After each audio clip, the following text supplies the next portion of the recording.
Good afternoon, it's Mark Larson talking about COVID-19 in Kittitas County.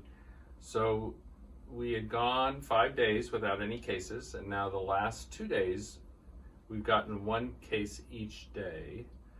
Both those cases are doing well. They're requiring a little bit of case and contact investigation, and so therefore a little bit more work for us at Public Health.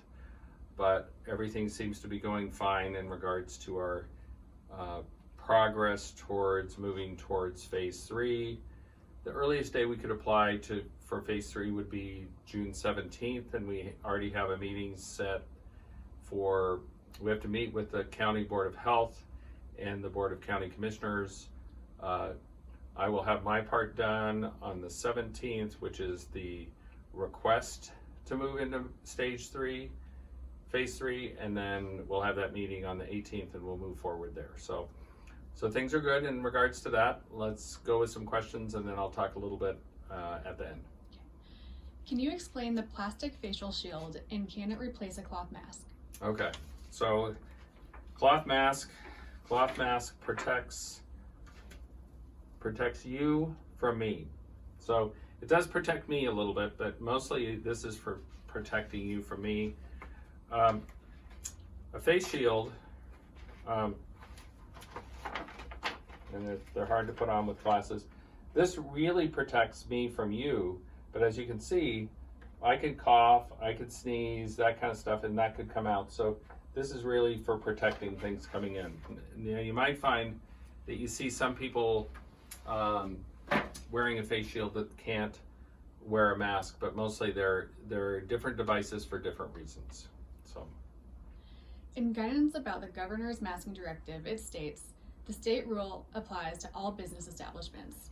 Does this include churches? Does this include a requirement for the use of masks outdoors when 6 feet is being maintained in a church setting? So churches have a different guidance from the governor. So the churches had guidance from the governor going, it was about the 27th of May, I think, allowing them to have outdoor services and indoor services. Those services do require masking. Masking of children as tolerated, so it's not a mandatory every 5-year-old needs to wear a mask, because sometimes 5-year-olds are not going to wear a mask, but it's mandating masking as tolerated, both indoor and outdoor. Now the governor's mandate for businesses, that is under labor and industry law, so that's where the teeth come in that mandate, and that's for all businesses. Everybody who is in an office where they cannot, when they're in an office, unless they're in an office by themselves, has to wear a mask. So little different rules that went into place today. We wanted to eat at a restaurant on Saturday, but they were packed and no staff were wearing masks. This didn't feel safe to us, so we left. Why are food establishments not mandated to wear masks? Also, my 31-year-old son was asked for his ID at Fred Meyer and then told to remove his mask. He refused, stating he was in a public place. Does this seem reasonable?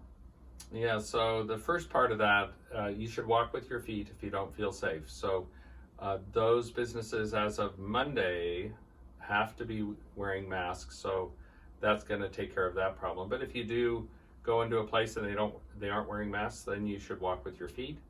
In regards to your son, it is not mandated that customers in grocery stores or anywhere else have to wear a mask. It's an ask. So I'm assuming that they thought your son looked very, very young and wanted to check his ID, but I don't know that for sure. But I think a short period of time with your mask off is totally fine. At what point will it be relatively safe, not only legal but safe, for relatives from out of state to come visit and stay in our house? No one in our family is in a high-risk population. Yeah, so that's a tough one. Just like traveling overseas is a really tough thing. So there's, as we look at what we're doing, it really comes down to the 4 C's, which are close contact.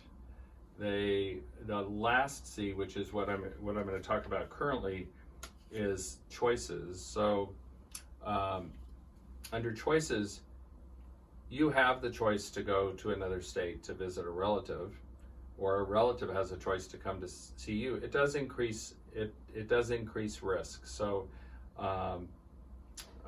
you have to decide whether or not that risk that you're taking is worth the benefits. So the other two C's are confined spaces and crowds. And so, we should be trying to avoid those things. We have a lot of protests going on currently. Anybody who's protesting for anything currently, I would ask to wear a mask, and I would ask to maintain 6-foot social distance. But again, the last of the 4 C's is really choice. And so we all have the choice to do things. And what we need to make sure that we're doing is not just looking out for ourselves, but looking out for our community as a whole. So the ultimate answer to that question is when we have a vaccine, then that's when it's ultimately safe. But before that, you have to make a choice by yourself. So we'll see you tomorrow. Thanks a lot.